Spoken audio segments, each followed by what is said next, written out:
अब इस निर्माण को श्रेष्ठ बनाने के लिए करना क्या है? तो इस निर्माण को श्रेष्ठ बनाने के लिए हमें गर्भ संस्कार की सही समझ को समझना है। तो गर्भ संस्कार की शुरुआत कब होती है? गर्भ संस्कार की शुरुआत होती है प्रेगनेंसी प्लान करने के भी कुछ वर्ष पहले से। हाँ, गर्भ संस्कार की सही शुरुआत होती है पात्र पसंदगी से। सबसे प्रथम स्टेप है पात्र पसंदगी। इस स्टेप के अंदर क्या करना है? तो पति को पत्नी और पत्नी को पति का जो चयन करना है वो सबसे इंपॉर्टेंट कार्य है।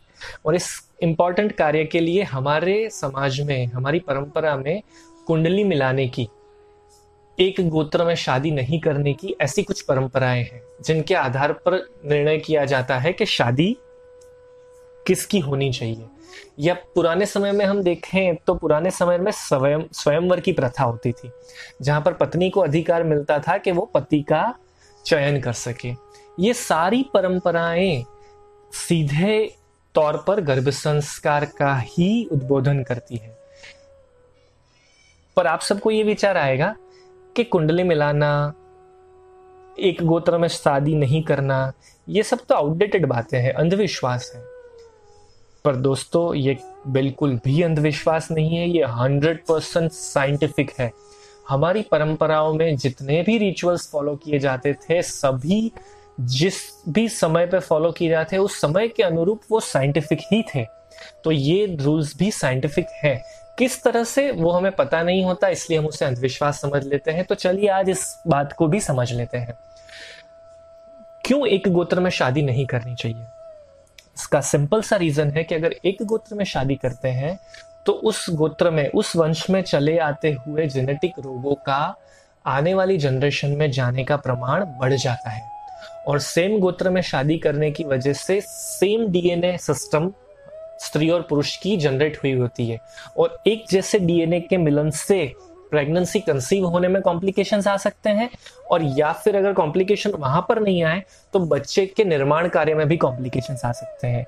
इसलिए मेडिकल साइंस ने भी ये बात प्रूव की है कि opposite DNA, opposite type of DNA के मिलन से एक श्रेष्ठ क्वालिटी ऑफ चाइल्ड डिजाइन होता।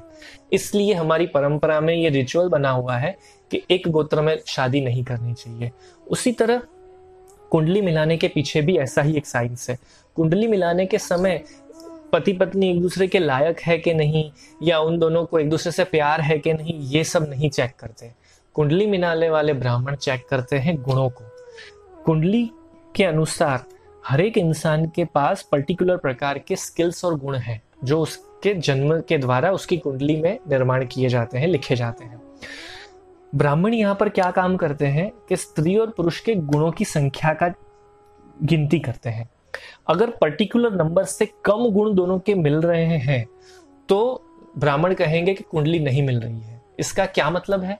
तो अगर पर्टिकुलर नंबर से कम गुण मिल रहे हैं तो इसका मतलब ये हुआ कि इन दोनों द्वारा अगर जो संतान जन्म लेगा उस संतान के अंदर कम गुण आएंगे।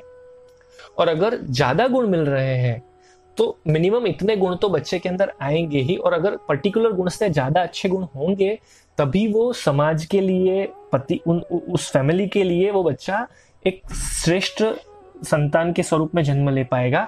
अगर कम गुण मिल रहे होंगे तो बच्चे के अंदर शारीरिक, मानसिक या भावनात्मक किसी भी फॉर्म में कुछ ना कुछ परेशानी आने के चांसेस ज्यादा है। और अगर ऐसी परेशानी वाला संतान जन्म लेगा तो निश्चित तौर पर पति पत्नी को भविष्य में परेशान होना पड़ेगा और समाज को भी परेशान होना पड़ेगा। इसलिए कुंडली मिलाने के पीछे भी ये लॉजिक है। इसी तरह शादी करने की जो परंपरा है वो भी 100% साइंटिफिक फॉर्म में डिजाइन की गई है। हमें सबको पता है कि शादी करते समय मुहूर्त निकाला जाता है। आप सबको जानकर आश्चर्य होगा कि मुहूर्त शादी के फेरों का नहीं होता। मुहूर्त शादी के फेरों के अलावा गर्भाधान के दिन का निकाला जाता है। गर्भाधान मतलब कि कंसीव करने की प्रोसेस। हम सब अब इस सिस्टम से बिल्कुल बाहर निकल चुके हैं, पर पुराने समय में शादी की प्रक्रिया को शादी की प्रक्रिया के साथ जुड़े हुए सुहागरात की प्रक्रिया के साथ भी कनेक्ट किया जाता था। और शादी के 3 दिन के उत्सव के बाद अगले दिन सुहागरात के दिन प्रथम बार पति पत्नी का मिलन ही नहीं होता था केवल, वो उस दिन गर्भाधान की प्रक्रिया में भी जुड़ते थे। यही हमारी परंपरा थी। पर अब समय के चलते चलते ये परंपरा ऑलमोस्ट बदल चुकी है। शादी सिर्फ शादी ही रहती है और कंसीव करने की, गर्भाधान करने की प्रोसेस ऑलमोस्ट हर कपल 6-12 महीने 2 साल के बाद ही करता है। पर फिर भी ये प्रोसेस कितनी इंपॉर्टेंट है इसको हम समझने की कोशिश करते हैं।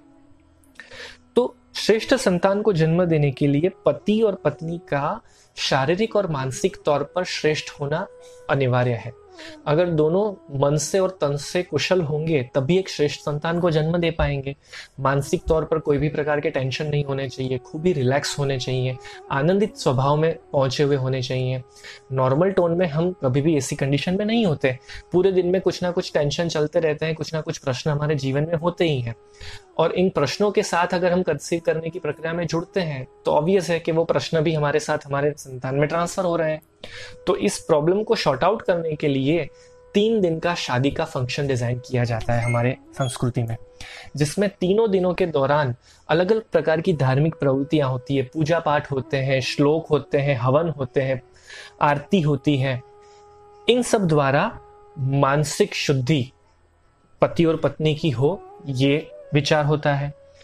इसके अलावा पति पत्नी को दोनों को राजा रानी की तरह सजाया जाता है। घर में आनंद उत्साह का वातावरण होता है, संबंधी आते हैं, आशीर्वाद देते हैं, डांस, म्यूजिक, इन सब का माहौल होता है, अच्छा अच्छा खाना बनाया जाता है और पति पत्नी को हल्दी, उपटन, चंदन ये सब लगाकर उनके शरीर की भी शुद्धि की जाती है। तो ये सारी प्रक्रिया भी गर्भाधान के लिए पति पत्नी को मानसिक तौर पर तैयार करने की प्रक्रिया है।